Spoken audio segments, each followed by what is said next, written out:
మీ మోకాల నొప్పులకు ఎటువంటి సర్జరీ లేకుండా ఎపియాన్ పెయిన్ క్లినిక్ అందిస్తున్న అత్యాధునిక చికిత్స.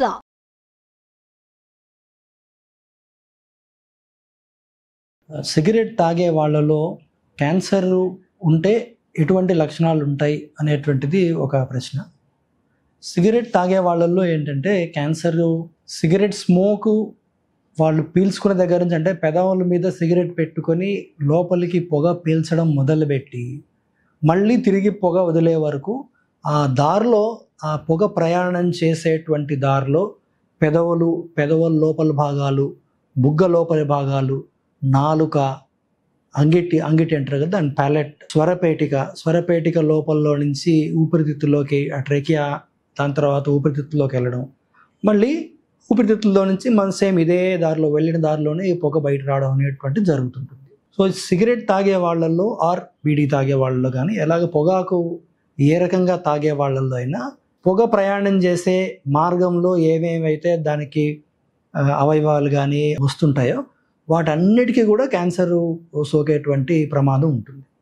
సో అందువల్ల సిగరెట్ తాగే వాళ్ళలో మోస్ట్ కామన్ లంగ్ క్యాన్సర్ వచ్చిన, స్మోక్ని పీల్చుకునేటువంటి టైంలో అది సైనసెస్ కానివ్వండి, నోరు లోపలి భాగము, నాలుక మీద, ఇటువంటి అన్ని చోట్ల కూడా స్మోక్ యొక్క దుష్ప్రభావాలకి ఇవన్నీ ఎక్స్పోజ్ అవుతాయి. ఎక్స్పోజ్ అవ్వడం వల్ల దీనికి తోడు ఆల్కహాల్ కానివ్వండి, లేకపోతే ఇంకొక టొబాకోకి సున్నంతో కలిపి దాన్ని నవలడం, గుట్కా లాంటివి నవలడం, ఇవన్నీ ఒకదానికొకటి యాడ్ అయ్యి ఈ రకరకాల ఈ అవయవాలన్నింటిలో కూడా క్యాన్సర్ వంటి లక్షణాలు కనిపిస్తుంటాయి. ప్రత్యేకించి స్మోకింగ్ ఎక్కువ చేసే వాళ్ళల్లో లంగ్ క్యాన్సర్ మోస్ట్ కామన్గా మనకి అర్థమవుతుంది. వీటికి ఈ లక్షణాలు ఎట్లా ఉంటాయంటే, ఊపిరితిత్తుల్లో కంటిన్యూస్గా దగ్గు రావడం అనేటువంటిది, పొడి దగ్గు కావచ్చు లేదా గళ్ళతో కూడుకున్నటువంటి దగ్గు కావచ్చు, క్రానిక్ బ్రాంకైటిస్ లాంటిది. ఆ దగ్గు విపరీతంగా చాలా కాలం, చాలా నెలలు, సంవత్సరం, 2 సంవత్సరాలు ఇట్లాగా కంటిన్యూస్గా కాఫ్ వస్తూ ఉండడం, ఒక్కొక్కసారి ఈ కాఫ్ లోపల రక్తం పడడం, ఇటువంటిది ఒక లక్షణం అని చెప్పుకోవచ్చు.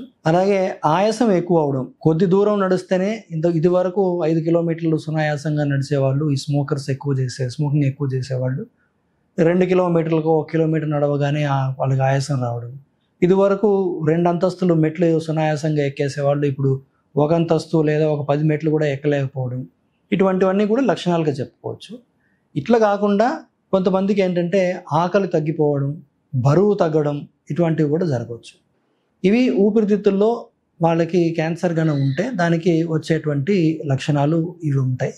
ఇవి కొంచెం అర్లీగా వాళ్ళు కానీ గమనించగలిగినట్టయితే వెంటనే డాక్టర్ని కన్సల్ట్ చేసి, లంగ్స్ డాక్టర్ను లేకపోతే ఇంకొక జనరల్ ఫిజిషియన్ను కన్సల్ట్ చేసి ఇట్లాంటివి ఉన్నాయంటే, ఈ లక్షణాలు అనేటువంటివి క్యాన్సరే కాకుండా క్రానిక్ బ్రాంకైటిస్, స్మోకింగ్ ఎక్కువ చేసే వాళ్ళలో కామన్గా వచ్చేటువంటిది బ్రాంకైటిస్. ఈ స్మోక్ వెళ్ళి ఊపిరితిత్తుల లోపల ఉండేటువంటి కణాలని ఇరిటేట్ చేసి వాళ్ళకి దగ్గి స్మోకర్స్ లంగ్స్ అని అంటారు కామన్గా చెప్పడం, ఆ స్మోకర్ లంగ్ లాంటివి కామన్గా రావచ్చు. రెండోది లంగ్స్ పైన, అంటే స్వరపేటికలో వాళ్ళకి ఎస్పెషల్లీ గొంతు బొంగురు పోవడం, మాట క్లియర్గా లేకపోవడం, ఇటువంటిది కామన్గా జరుగుతుంటాయి. ఇది కొన్నిసార్లు కొన్ని ఇన్ఫెక్షన్స్ వల్ల కావచ్చు, వైరల్ ఇన్ఫెక్షన్స్ వల్ల కావచ్చు, లేదా ఎక్కువ కాలం ఈ స్మోక్ ఎక్స్పోజ్ అవ్వడం వల్ల స్వరపేటికలో వోకల్ కార్డ్స్ అన్నీ ఉంటాయి. అవి చాలా సున్నితమైనటువంటి అవయవాల స్ట్రక్చర్స్. అవి డ్యామేజ్ అయిపోయి వాటి మీద చిన్న చిన్న అల్సర్స్ లాంటివి ఫామ్ అవ్వడం, లేకపోతే ఒక చిన్న గ్రోత్ లాంటిది, ఒక కాలీఫ్లవర్ లాంటి గ్రోత్ చిన్నది ఫామ్ అయిపోయి దానివల్ల కూడా వీళ్ళకి గొంతు బొంగురు పోవడం జరుగుతుంటుంది. సో గొంతు బొంగురు పోవడం అనేటువంటిది అది నెక్స్ట్ ఇంపార్టెంట్ లక్షణం, అది గుర్తుపెట్టుకోవాలి. వాయిస్ చేంజ్ వచ్చింది, ఎక్కువ రోజులు ఇట్లే ఉంది అనుకుంటే వెంటనే డాక్టర్ని సంప్రదించి ఇది క్యాన్సర్ కావచ్చు అనేటువంటి కోణంలో కూడా ఇన్వెస్టిగేషన్స్ చేయాల్సిన అవసరం ఉంటుంది. సో ఇక దానిపైన సైనసెస్, అంటే మనకి తరచుగా ముక్కులో నుంచి ఫ్లూయిడ్ కారుతుండడం, తరచుగా ముక్కులో నుంచి వాటర్ లాంటిది, లేదా ఒక్కొక్కసారి ఫౌల్ స్మెల్లింగ్, బాగా చెడు వాసనతో రావడం, సైనసైటిస్ లాంటి ప్రాబ్లమ్స్ రావడం, ఇట్లాంటివి జరగవచ్చు. అలాగే నోటి మీద అల్సర్స్, నాలుగులో అల్సర్స్ అనేటువంటివి కొంచెం రేర్గా జరుగుతుంటాయి.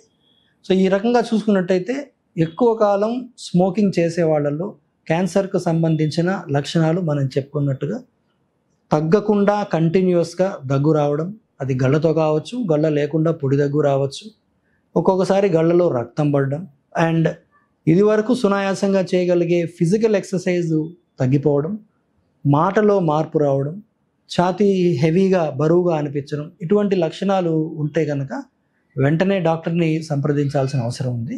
కానీ గుర్తుపెట్టుకోవాల్సిన అవసరం ముఖ్యమైన విషయం ఏంటి అంటే, స్మోకింగ్ చేసే వాళ్ళలో ఈ లక్షణాలు కనిపించి ఒకవేళ అది క్యాన్సర్ లక్షణాలు అయితే అప్పటికే క్యాన్సర్ అడ్వాన్స్ అయిపోయి ఉంటుంది.